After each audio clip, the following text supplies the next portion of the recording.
The observation station hung in the black void like a silent witness to murder. Inside, Observer Delegate Mireth stood before the massive viewing screen, all four of his arms crossed in the traditional posture of official neutrality. Below on the surface of Kalesh Prime, entire cities burned. Another population center has been eliminated, announced Junior Observer Telvin from her station.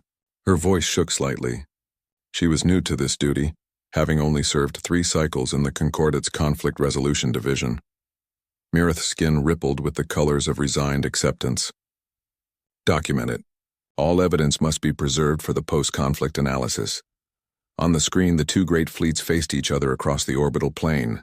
The Vorath Imperium had brought 300 crystalline warships, each one gleaming like a shard of captured starlight. Their weapons hummed with power, ready to reduce matter to its component atoms. On the opposite side, the Thrain Collective's bioships pulsed with organic life, living vessels grown in vast spawning pools, covered in chitinous armor and bristling with acid cannons.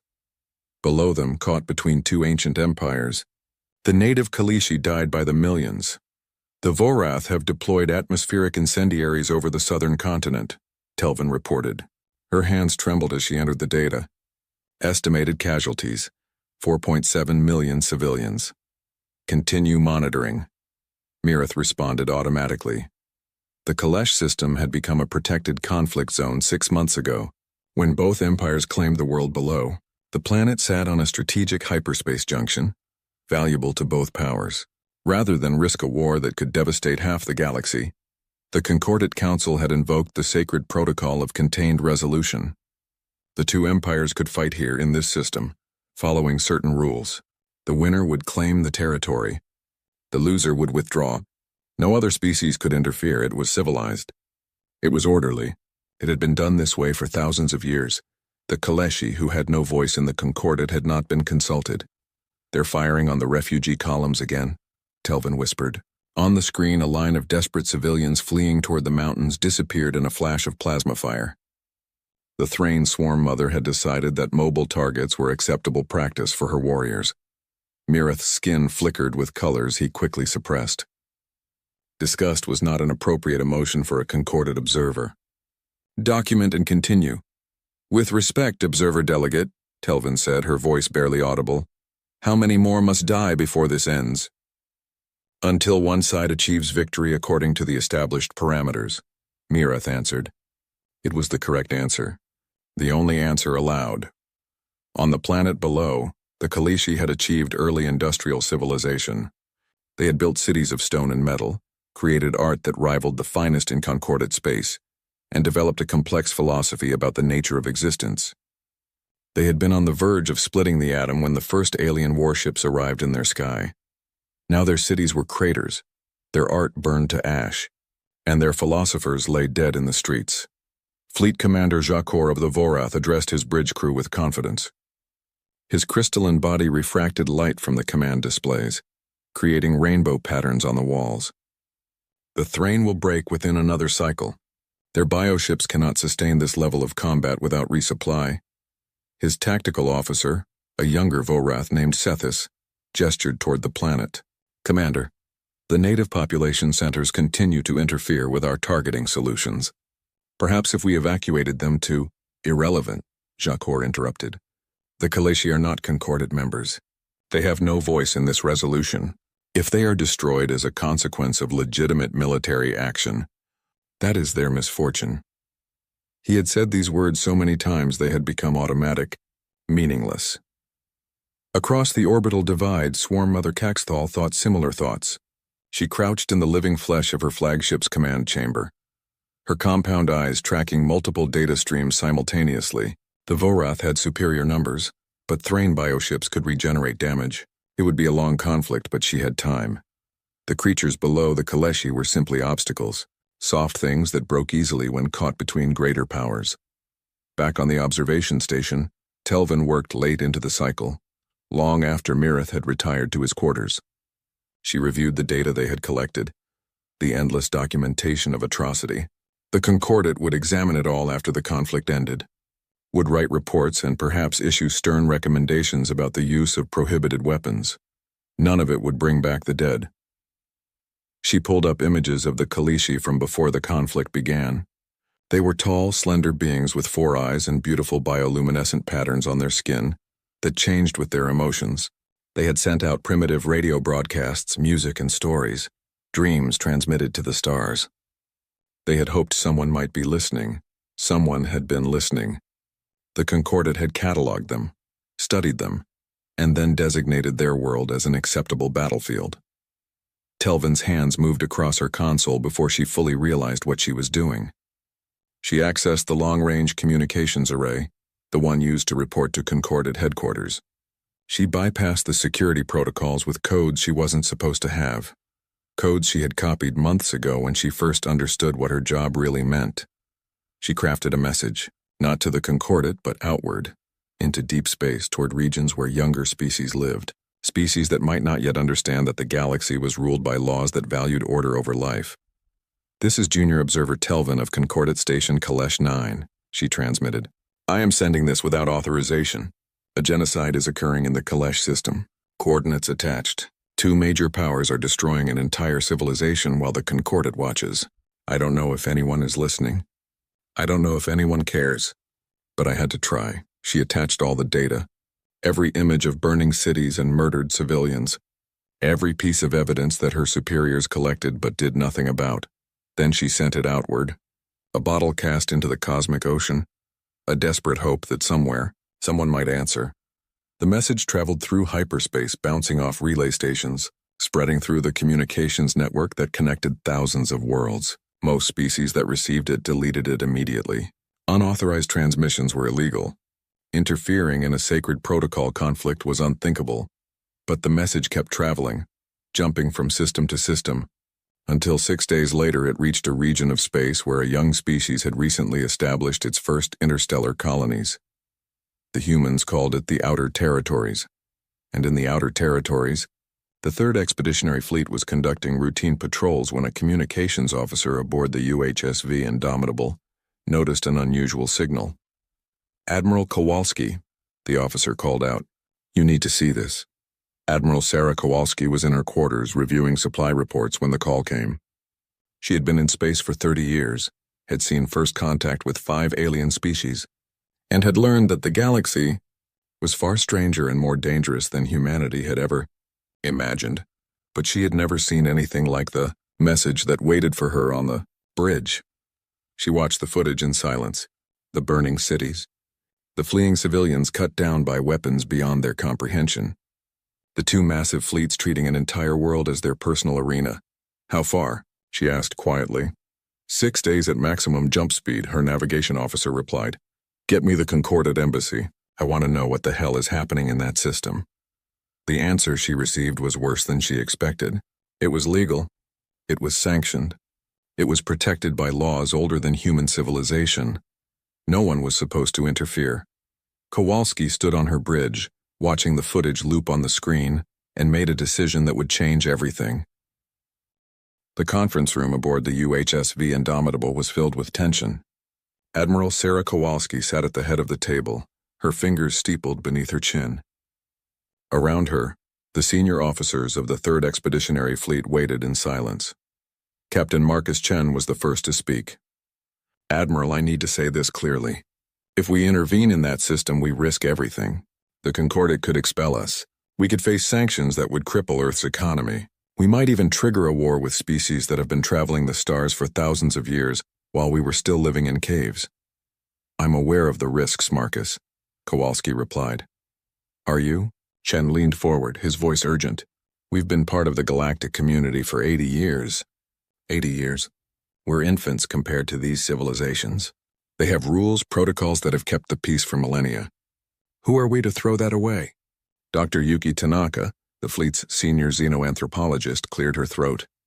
"I've been studying the data from that transmission. The Kaleshi are remarkable. Their art, their philosophy, their entire culture is built around concepts of harmony and understanding. They have no concept of war on this scale. They don't even have a word for genocide in their language." She paused, her voice breaking slightly. "They did have such a word. Past tense. They invented it 6 months ago." Commander James Rodriguez, head of fleet security, drummed his fingers on the table.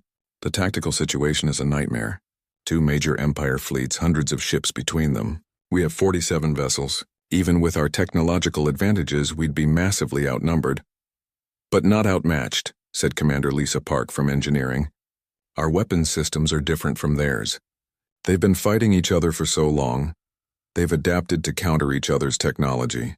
They won't be ready for kinetic weapons, for railguns that don't care about energy shields designed to stop plasma. That's not the point, Chen insisted. Even if we could win, and that's a big if, we'd be violating their most sacred laws. The galaxy runs on these protocols.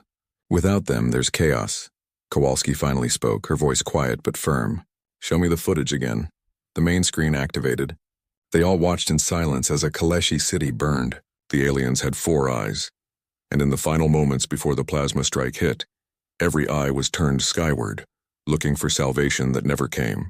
Children, their bioluminescent patterns flickering with terror, clung to parents who could offer no protection. Again, Kowalski said. They watched another clip, a refugee column being strafed from orbit, bodies scattered across a road. A young Kaleshi, barely more than a juvenile, crawling toward a fallen adult, its light patterns pulsing with distress calls that no one would answer.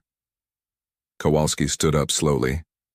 I joined the service 40 years ago because I believed humanity had a responsibility, not just to ourselves but to the idea that some things are right and some things are wrong, that when you have the power to stop something evil, you have the duty to try. Admiral, Chen began. I'm not finished, Captain. Kowalski's eyes moved around the table, meeting each officer's gaze. We've spent 80 years trying to fit into galactic society, learning their rules, following their protocols, being good little newcomers who don't make waves. And in that time, we've watched them maintain their order through compromise and convenience. She gestured to the screen. This is what their order looks like. This is the price of their precious protocols. An entire civilization being erased because it's convenient for 2 empires to have a designated killing ground. Dr. Tanaka nodded slowly. The Concordate's entire philosophy is built on preventing large-scale wars between major powers. They've achieved that by creating pressure release valves, contained conflicts where empires can fight without endangering the broader peace. And the species that happen to live in those pressure valves? Kowalski asked. They're just acceptable losses. That's how they see it, Tanaka confirmed. The needs of the many outweigh the needs of the few. One pre-spaceflight civilization versus galactic stability. Commander Rodriguez spoke up. Admiral, I'll follow whatever orders you give. But I need to know we're going into this with clear heads. The Concordate will call us criminals. They'll say we've destabilized the peace. Are we prepared for that? Kowalski walked to the viewport, looking out at the stars. You know what humanity's reputation is in Concordate space? We're the unpredictable ones, the emotional ones, too quick to fight, too slow to think. They treat us like children playing with adult tools. She turned back to face them. Maybe they're right. Maybe we are too emotional. Maybe we do act before we think. But you know what? I'd rather be emotional and right than logical and wrong. I'd rather be the species that fights impossible odds to save people we've never met than the species that watches genocide from a comfortable distance and calls it civilization. Chen sighed heavily. You've made up your mind. I have. But I won't order anyone to follow me into this. Every ship captain needs to make their own choice. We're going to Kalesh Prime. Any vessel that wants to return to Earth space is free to do so, no questions asked, no consequences. She activated the fleet-wide communications. This is Admiral Kowalski to all ships. You've all seen the footage from Kalesh Prime. You know what's happening there. You also know that interfering with a sacred protocol conflict could mean the end of Earth's relationship with the Concordate. It could mean sanctions, isolation, or worse. Her voice hardened. I'm taking the Indomitable to that system. I'm going to put my ship between those empires and the innocents they're slaughtering.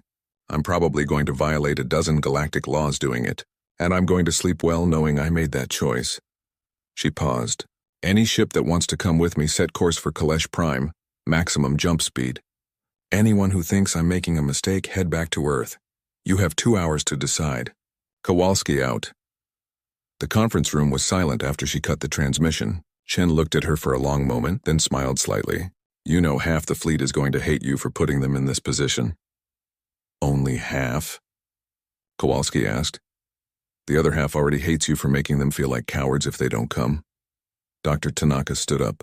For what it's worth, Admiral, the Kalishi have a concept in their philosophy. Roughly translated, it means the one who stands when all others kneel. It's their highest form of respect. Let's hope we live long enough for them to use it, Kowalski replied. 2 hours later, the fleet's status reports came in. Not a single ship had turned back. Every captain, every crew had voted to continue to Kalesh Prime. Commander Park appeared on the screen from engineering. Jump drives are charged and ready, Admiral. We can make the transit in 6 days if we push the engines hard. Do it, Kowalski ordered. And Park? Make sure every weapon system is at peak efficiency when we arrive. I have a feeling we're going to need them. The third expeditionary fleet vanished into hyperspace. 47 human warships racing toward a conflict that wasn't their fight. Toward a people they'd never met. Toward a confrontation that would either change everything or destroy them. In her quarters later that night, Kowalski pulled up the file on concordant law that covered sacred protocol conflicts. She read the penalties for interference, expulsion, sanctions, possible military response from member species. Then she pulled up the message from Junior Observer Telvin again, watched the cities burn, watched the innocents die. She closed both files and began writing orders for the fleet's arrival at Kalesh Prime. No one was supposed to interfere. But Sarah Kowalski had never been very good at following rules she didn't believe in. The question wasn't whether they would interfere. The question was whether 47 human ships could make a difference against hundreds. In 6 days, they would find out. The alarms on Concordat Station Kalesh 9 began screaming at the exact moment the human fleet emerged from hyperspace. Observer Delegate Mireth rushed to the command center, his forearms gesturing frantically. What is happening? Have the Vorath broken protocol? Has the Thrain deployed prohibited weapons? Neither, Observer Delegate. The sensor operator replied, her voice filled with disbelief. We have new contacts. 47 vessels. Unknown configuration. They're broadcasting identity codes as the United Human Systems 3rd Expeditionary Fleet. Myreth's skin turned the pale color of shock. Humans here? That's impossible. This is a protected conflict zone. They know they cannot. He stopped, understanding flooding through him. Someone sent them a message. On the planet below, another Kalishi city was in the process of being destroyed. Thrain bioships were systematically dissolving its buildings with acid weapons, while Vorath fighters strafed the fleeing population. It was just another day in the 6-month-long nightmare, but in orbit everything had changed. Fleet Commander Jakor of the Vorath received the alert, and immediately brought his fleet to high alert. Identify these vessels. They match the profile of human warships, Commander. A minor species from the outer regions. They have been concordant members for approximately 80 standard cycles. Jakor's crystalline body flashed with the colors of amusement. 47 ships?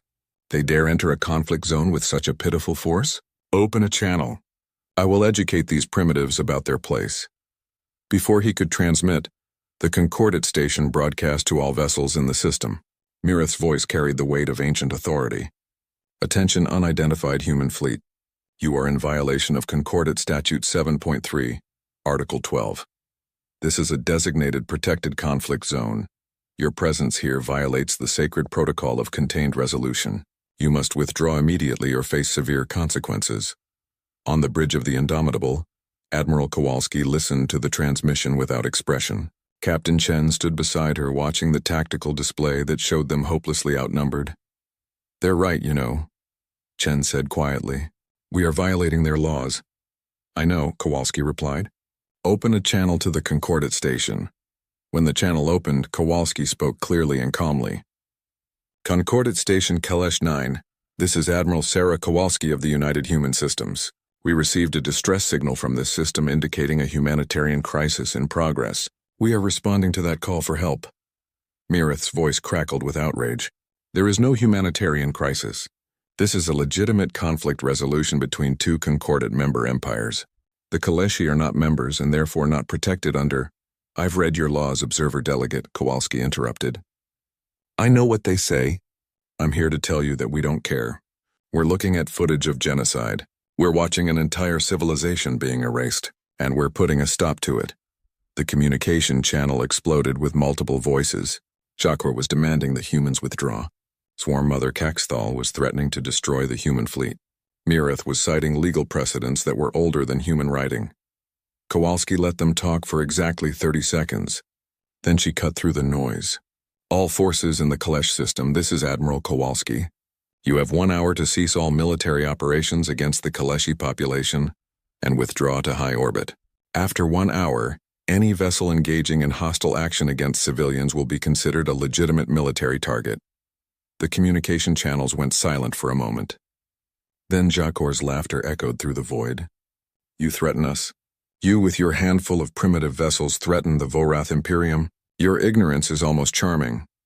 I'm not threatening you, Fleet Commander, Kowalski replied. I'm informing you of the reality. Stop killing civilians or we will stop you.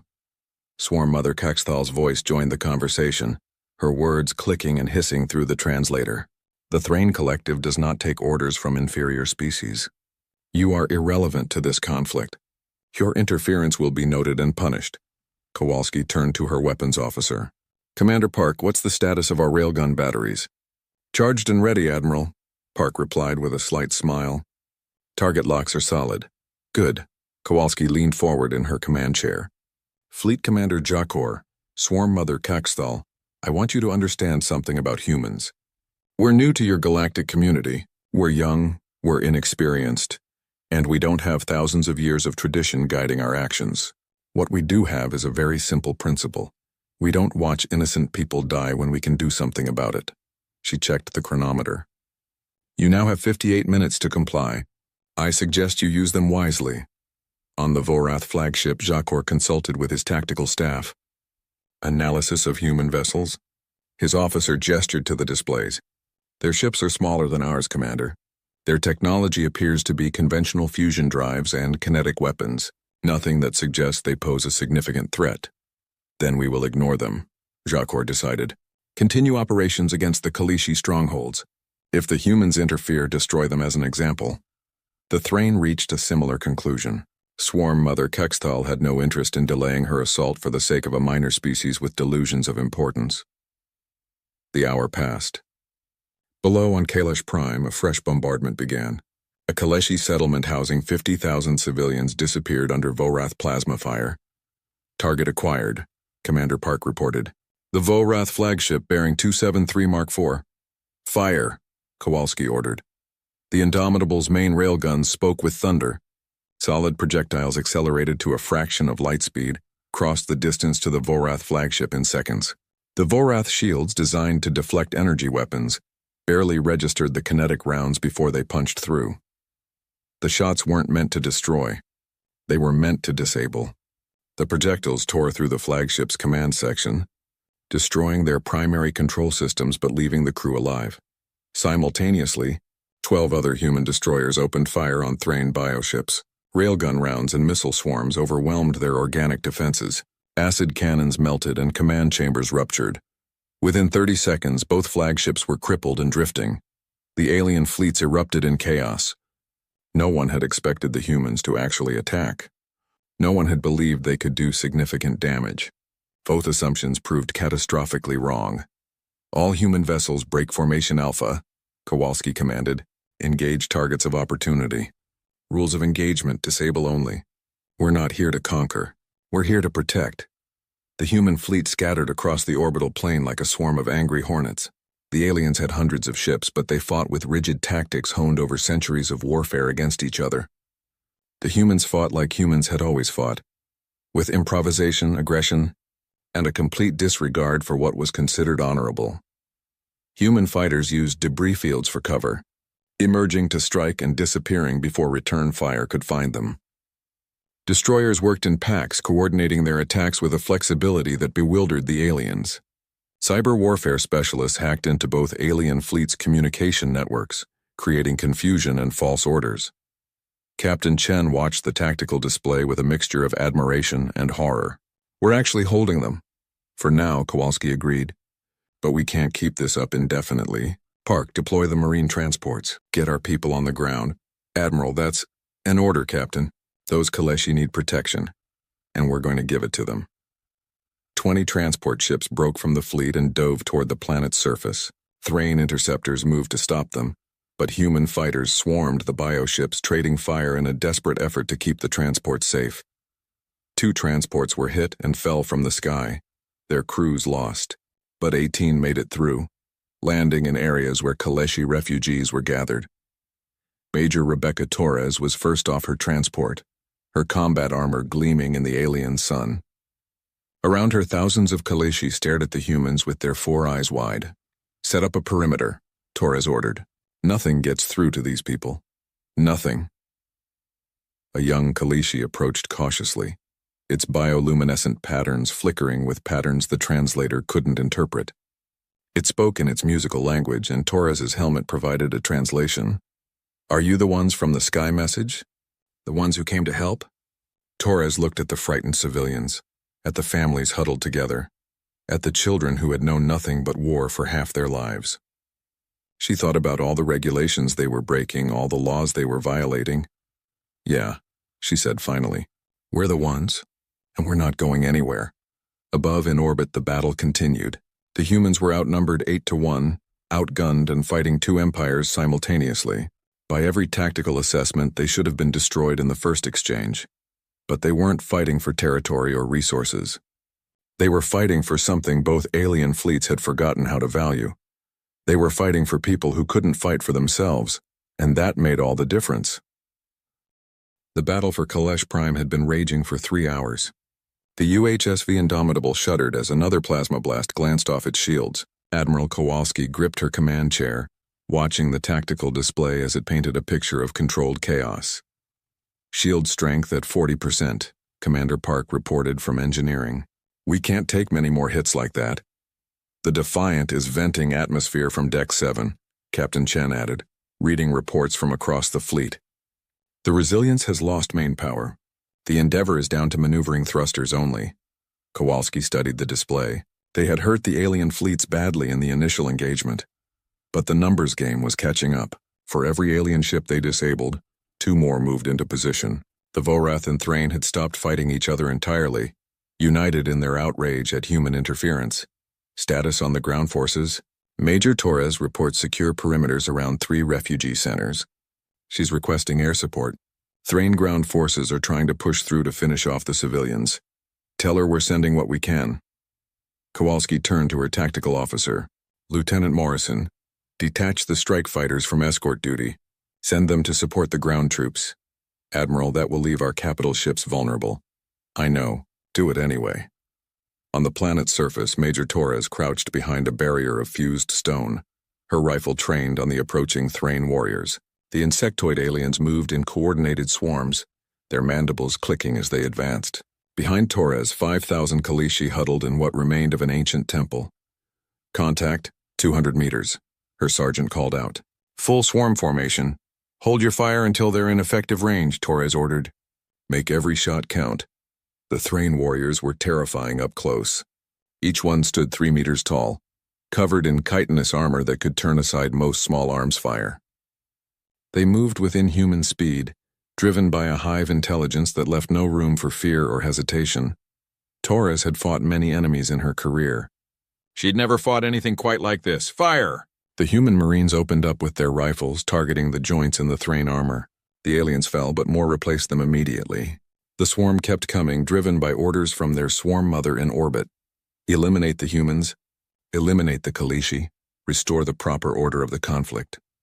Then the sky screamed. Human strike fighters dove from the clouds, their cannons roaring. The fighters had been designed for ship-to-ship combat, but their pilots adapted on the fly, using their speed and maneuverability to strafe the Thrain ground forces. The alien swarm broke and scattered, seeking cover from the aerial assault. It gave Torres and her Marines the breathing room they needed. "Get those civilians deeper into the temple," she ordered. "We're holding this position." A young Kaleshi approached her cautiously. Through her helmet translator, its words came through. "Why do you fight for us?" "We cannot repay this debt. We have nothing to offer you." Torres looked at the alien, at its 4 eyes filled with confusion and hope. "You don't owe us anything. This is what we do, but your ships are being destroyed. Your warriors are dying. For what purpose?" "Because it's right," Torres said simply. "That's enough." The Kaleshi stared at her for a long moment, Then its bioluminescent pattern shifted to colors the translator identified as profound gratitude mixed with sorrow. It said something that the translator struggled with, finally rendering as, "You are the Sky Guardians from the old stories. We thought they were myths." Before Torres could respond, the Thrain attacked again.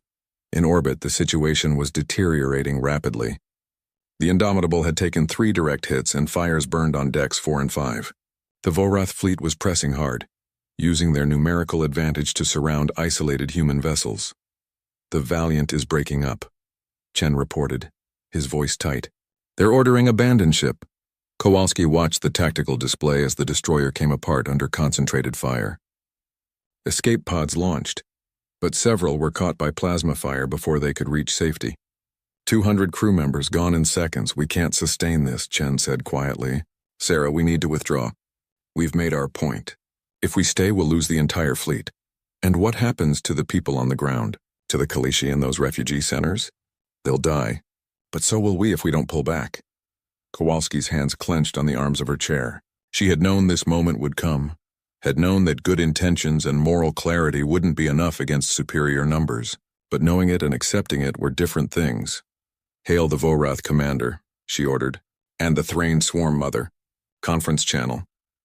When both alien commanders appeared on her screen, Kowalski spoke before either could begin their inevitable demands for surrender.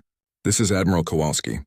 I'm offering you both one final chance to end this peacefully." Shakor's crystalline form flickered with the colors of contempt.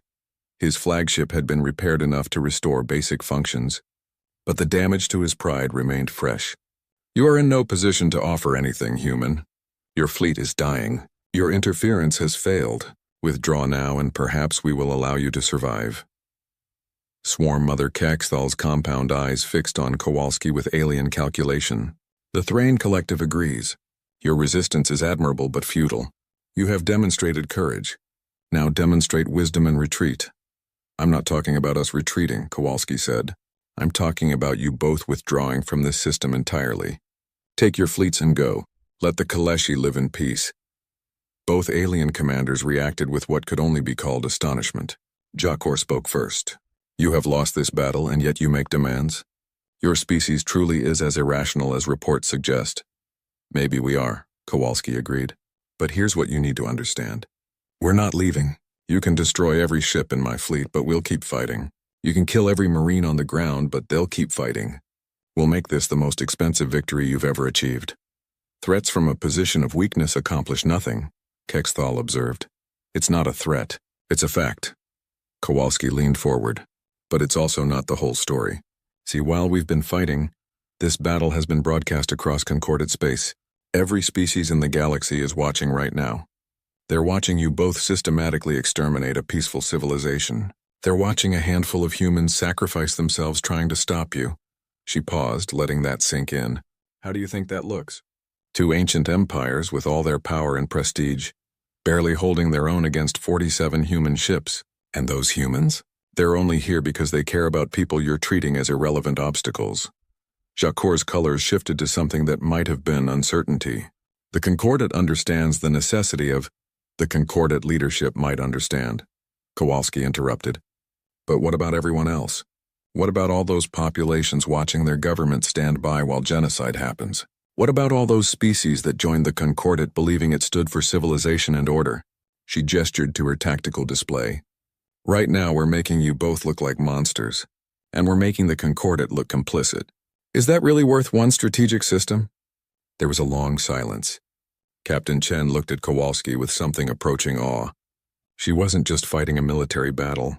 She was fighting for the narrative, for the story that would be told about this day. Finally, Jakor spoke. "You suggest we simply abandon our claim to this system? After months of conflict? The Vorath Imperium does not surrender." "I'm not asking you to surrender," Kowalski said. "I'm asking you to show mercy. Demonstrate that you're capable of valuing life over territory. That's not weakness. That's strength." Swarm Mother Kexthal's voice was thoughtful. "The human admiral makes a compelling argument. The Thrain Collective has achieved many victories. We have proven our military superiority. Perhaps there is no further honor in this particular conflict. The Vorath will not be seen as weak," Jakor insisted. But his tone had changed. He was no longer certain. Then leave together, Kowalski suggested. Make it a joint decision. Tell the Concordat that both empires have chosen to spare the Kaleshi out of respect for civilized conduct. Turn this into a story about wisdom rather than defeat. On the planet below, Major Torres received a strange order from orbit. Ceasefire. Maintain defensive positions but do not engage unless attacked. Stand by. What's happening? Her sergeant asked. I think the Admiral just pulled off a miracle, Torres replied, hardly daring to believe it.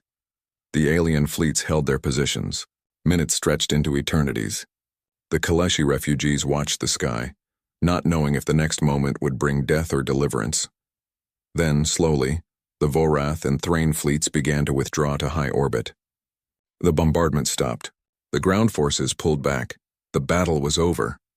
Kowalski slumped in her chair, exhaustion finally catching up with her.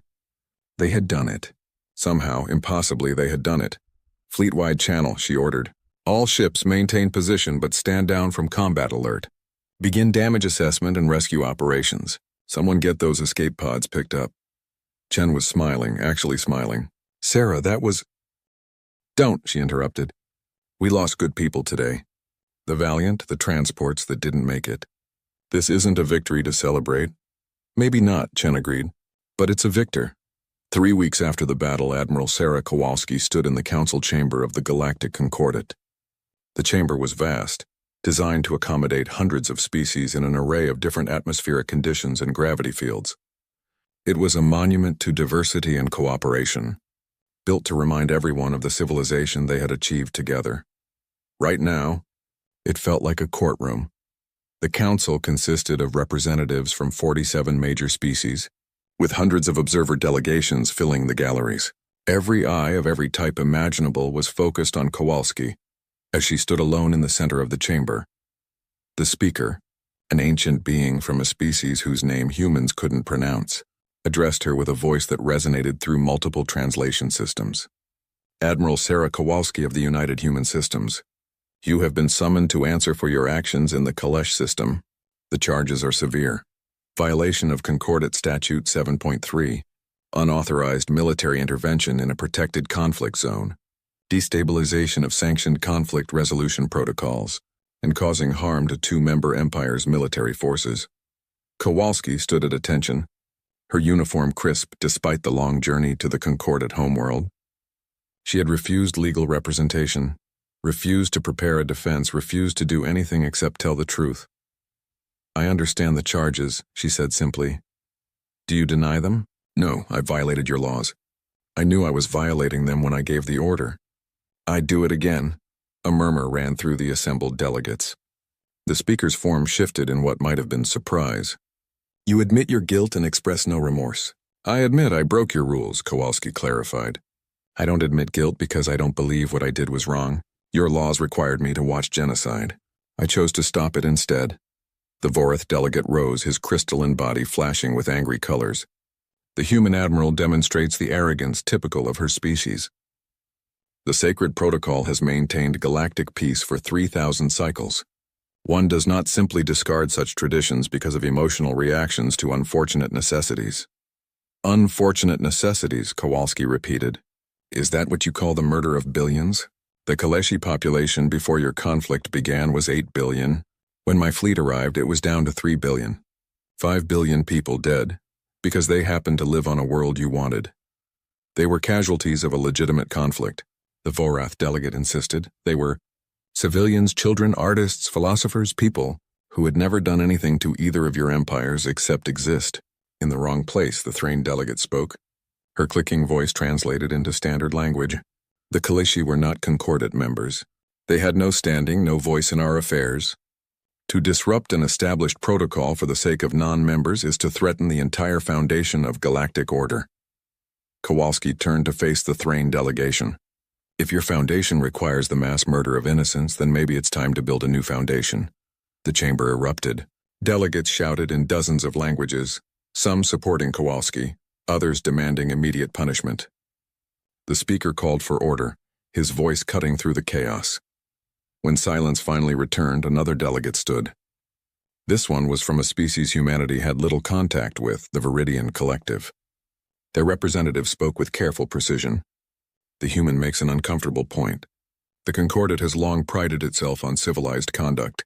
Yet our sacred protocols create zones where civilization is suspended, where beings can be slaughtered simply because they lack political representation.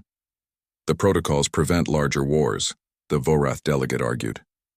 They channel conflict into controlled areas, protecting the majority of the galaxy from devastation. By sacrificing the minority, the Viridian continued, we have traded wholesale destruction for retail genocide. We have made peace through the selective application of horror. The speaker gestured for calm. These philosophical debates are beyond the scope of these proceedings. We are here to determine the fate of Admiral Kowalski and the human species standing in the Concordat. Then let me make it simple for you, Kowalski said. I knew the risks. I knew we might be expelled, sanctioned, or worse. I accepted those consequences because some things matter more than politics. If you need to punish someone, punish me. But the people of Earth? They deserve better than to be held responsible for one admiral's decision.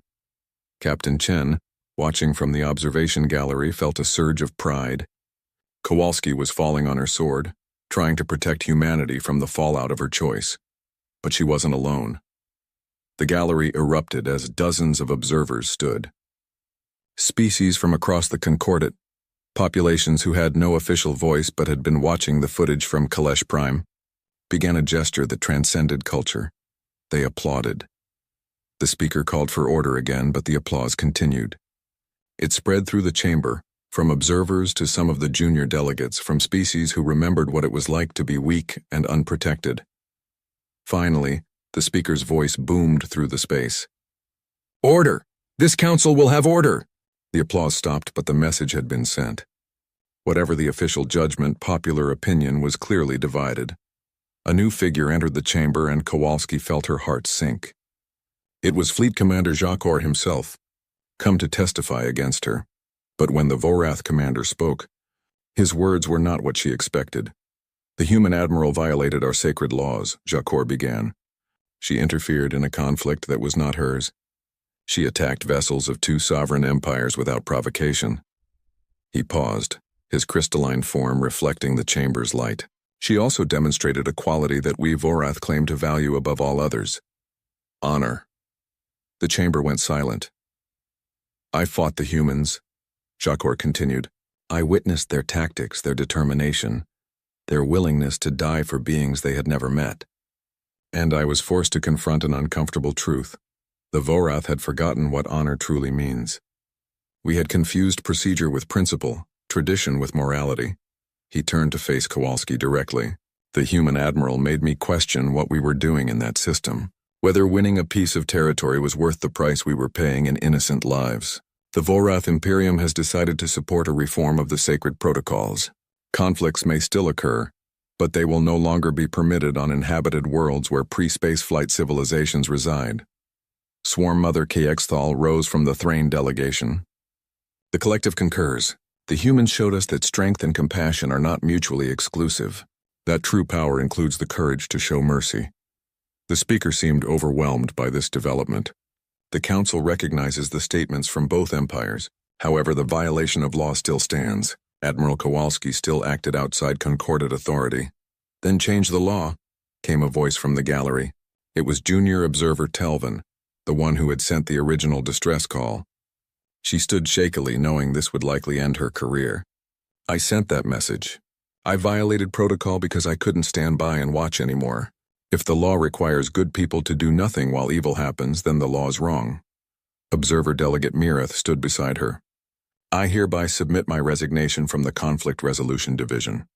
I can no longer serve an organization that values procedure over life. More voices joined them. Delegates from smaller species. Those who remembered being weak and vulnerable began calling for reform. The speaker raised his appendages for silence. This council will take a recess to consider these developments.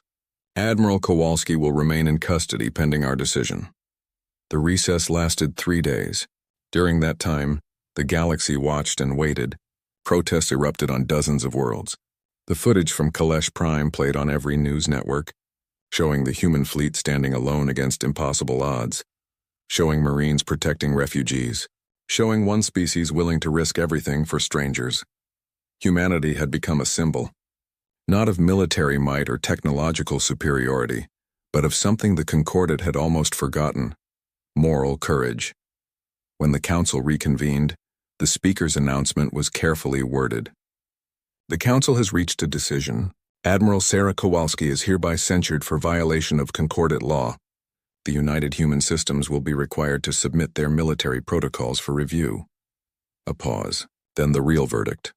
However, in recognition of the extraordinary circumstances and the humanitarian nature of the intervention, no further penalties will be imposed. Additionally, the Council has voted to establish the Sapient Protection Clause, which will prohibit sanctioned conflicts on worlds inhabited by pre-spaceflight civilizations. This clause will be informally known as the Kowalski Provision. The chamber erupted again, this time with genuine celebration from many delegations. The speaker continued. Furthermore, the Kalishi have been granted immediate protection under Concordat law. The United Human Systems have been designated as their sponsor species during their transition to spaceflight capability. Kowalski felt tears threatening to break through her composure. They had done it. Not just survived, but actually changed things. Admiral Kowalski, the speaker said, you broke our laws.